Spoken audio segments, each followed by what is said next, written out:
Kuya, tumatanggap ba kayo ng card o kaya ng GCash? Ala. Ate Maria lang pala. I-check ko kung meron akong Maria dito. Hindi ko pala magagamit tong card tsaka yung GCash ko dito. Pero titignan ko kung meron ba akong cash na dala. Oh my gosh. Hindi ko ina-expect na coins pala yung babayad sa jeep. Kasi di ba pag nag-grab, laging card lang.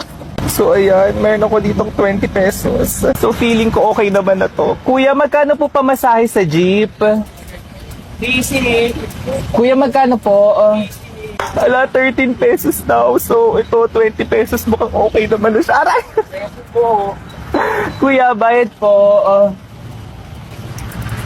Thank you. Ay, alam, buti na lang talaga. Madali lang pala magbayad sa jeep.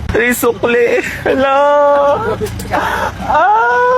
Naghintay ako sukli. Ay, sorry. Nalaglag.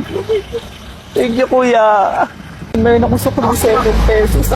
Hindi ko alam na ganito pala experience sa jeep na may mga pumapasok pala ng mga ibang mga tao. Pero, alam, nagsishake yung jeep. Kasi, doon nakaraan, di ba sa e-jeep ako sumakay? Pero kasi, air condition kasi doon. Eh, pag jeep pala, akala ko pa air condition. Pero, wala pala. Tinitiis ko na lang. Ano sasabihin ko ba? Stop na. Sige.